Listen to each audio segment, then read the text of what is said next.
আমি প্রিয়া তোমাদের সকলকে ধন্যবাদ জানিয়ে শুরু করছি আজকের রেসিপি গার্লিক ব্রেড। শুরু করার আগে তোমাদের কাছে একটাই অনুরোধ বন্ধুরা, চ্যানেলটাকে সাবস্ক্রাইব করে আমার পাশে থেকো।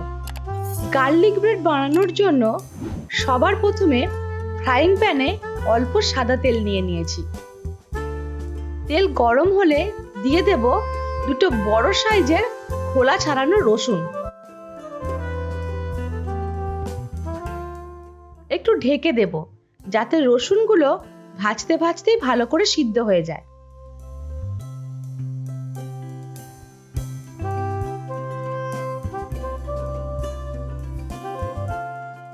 রসুন ভাজা হলে রসুনগুলোকে তেল থেকে তুলে পেস্ট করে নিতে হবে।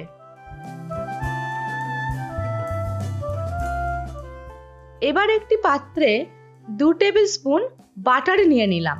এর মধ্যে দিলাম একে একে পেস্ট করে রাখা গার্লিক, দিলাম স্বাদ মতো নুন, সামান্য অরিগ্যানো আর চিলি ফ্লেক্স।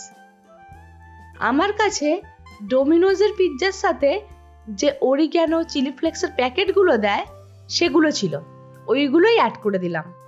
এগুলো তোমরাও ফেলে না দিয়ে এইভাবে ইউজ করতে পারো।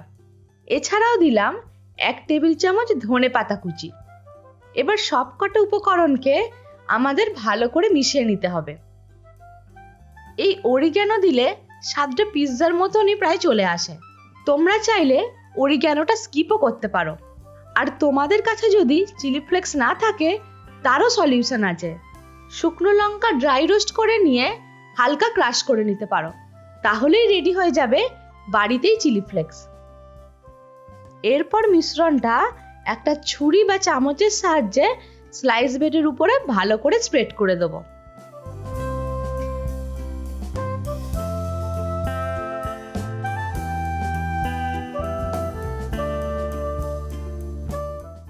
এরপর ফ্রাইং প্যানে সামান্য সাদা তেল ও 1/2 চামচ বাটার ব্রাশ করে ব্রেডগুলোকে দিয়ে দেব। যে দিকটাতে গার্লিকের মিশ্রণটা লাগানো আছে সেদিকটা নিচের দিকে রাখতে হবে।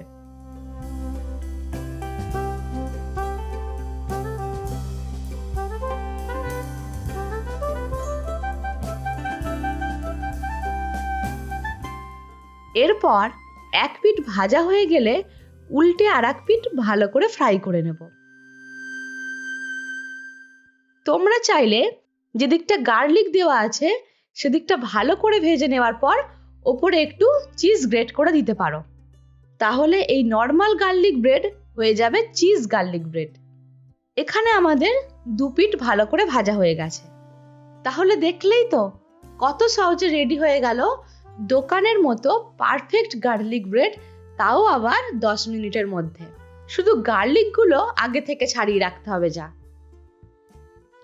এখন এবার এগুলো কেটে টমেটো কেচাপের সাথে সার্ভ করব।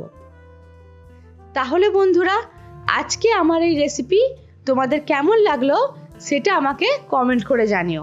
যদি ভালো লেগে থাকে আমার রান্না, তাহলে আমাদের চ্যানেলটাকে সাবস্ক্রাইব করে আমাদের এগিয়ে যেতে সাহায্য করো। সুস্থ থেকো, পরের দিন ফিরছি আবার এক নতুন রান্না নিয়ে।